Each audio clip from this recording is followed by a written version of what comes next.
Hello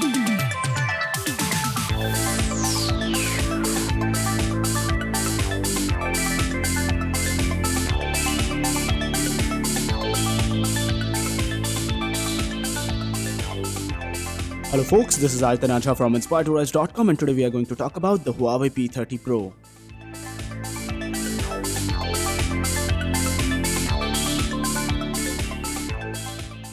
So guys, let's first start with an unboxing for the same. This is official box for the Huawei P30 Pro, printed with soy ink. Inside you get the smartphone itself, and apart from that, what you get is the SIM tray slot opener pin. You get the hard case cover, silicone cover for this one. Along with that, you get a 40-watt charger, which is a 10-volt 4 ampere charger. You get the USB Type-C cable, and you also get Apple EarPod style earphones. Now, if we talk about the build and design, this phone weighs around 190 grams, 8.6 millimeters thin, has a very nice design, and at the top there's the infrared sensor also for this one. The display for this one is a 6.47-inch Full HD Plus AMOLED display with a dewdrop notch. The bottom is flattened out. There's the USB Type-C port, the hybrid SIM tray slot, along with the speaker grill and the microphone. At the back, there's the triple camera setup along with the Huawei branding and the gradient design at the back. And you also have a time of flight sensor. It comes with a periscope mechanism at the back and also with a dual tone LED flash. And if you look at the device itself, it comes with the in-display fingerprint scanner, and even the face unlock on this one is pretty fast by today's standards, so that's something good. And if I talk about the build and design, I particularly like this specific color for this device. Looks really good. I guess one of the most beautiful devices that I have seen till date in terms of the build quality and design. The camera slightly protrudes out from the back, but it's not much of a problem when you use a cover. It comes with a Kirin 980 chipset, 8GB of RAM, 128GB to 56GB or 512GB of internal storage. And there's also micro SD card expansion possible with this device. And if I talk about the performance, it's good but not as fast as a Snapdragon 855. On the inside, it comes with a UFS 2.0 storage, which is really fast, and you would never be worrying about the storage speed on this device. It's an IP68 waterproof and dustproof device, and there are gaskets all around the ports and everything, and even on these components like the hybrid SIM tray slot. And if I talk about the user interface, it comes with EMUI 9.1 latest version based on Android Pie. The gestures are still almost the same as before, and these are not what I personally like a lot, but you can install Nova Launcher on the global variant for the Huawei P30 Pro, which is something good. So customizability is not that much of an issue on the global variant, while on the Chinese variant it's very difficult to achieve, and the bootloader is locked on this phone. Now if we talk about few other issues and things, the wireless reception is something which is great, and it does support super fast charging and also supports wireless reverse charging. There's a 40 megapixel f1.6 primary sensor at the back, and it supports up to 50x hybrid zoom and up to 5x optical zoom. It also has a dark mode, and this time it has a RYYB sensor instead of a traditional RGB sensor. So what that means is that the light sensitivity is improved to a huge degree, and that is seen in a lot of different scenarios in this specific phone, and it's capable of up to 5x optical zoom with the periscope mechanism, and you can go even higher up in terms of the digital zoom. And as can be seen, there's also the ultra wide sensor, so 0.6x, 1x, and then 10x and 50x were the shots that we captured.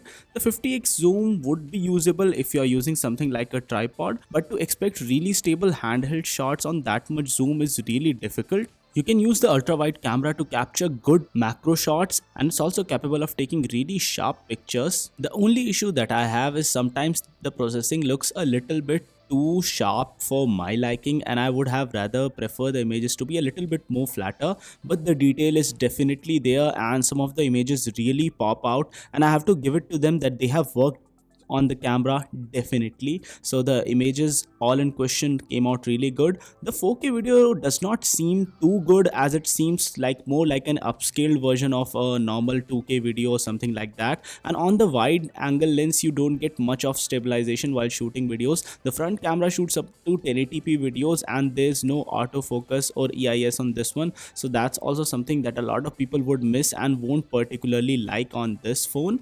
And the ultra wide camera is something which you can use to capture some really good shots, and let's talk about the night mode, which is really good. So in low light scenarios you can use the night mode to capture so much light, and it's like a very different kind of sorcery. Captures light for some time, stitches all of the images together, and makes the whole experience really great. So the night mode on this one is definitely unreal, not something which we have seen on any other smartphone till now, and I will give them praise for this, that they have definitely worked on the stills camera, but the video camera still needs a lot more work, and it's still not that much polished as opposed to something like a Samsung flagship or maybe a Apple flagship. This device does come with wideband L1 support, so you can watch HD content on Netflix. And if I talk about the Cam 2 API support, it's limited over here, so no Gcam for a lot of us guys. It's scored around 3 lakhs, and you can play PUBG on really high graphics like HDR and with high frame rate settings very easily on this phone.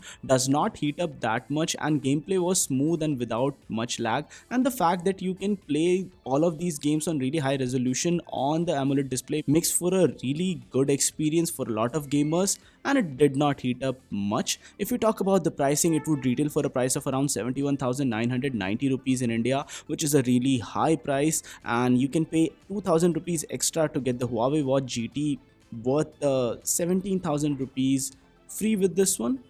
But my personal thought is, No, God! No, God, please, no! No! No! don't get me wrong, the P30 Pro is a great smartphone, and it comes with a great camera and a lot of good features, and it's seriously not lacking on any department if you just look at the specs on the paper. The experience also is not that bad, and there are few shortcomings in terms of the user interface or in terms of few other features, for example the raw performance. But all in all, it is a great device, which is marred by the fact that its pricing is really too high, and for a price sensitive Indian market, I don't see the possibility of people going in lines in order to buy this phone. So guys, this was it for this video. In case you like this one, don't forget to smash the thumbs up button and do subscribe to Inspire to Rise for more awesome tech videos like this one. And guys, no matter what you do, stay inspired to rise.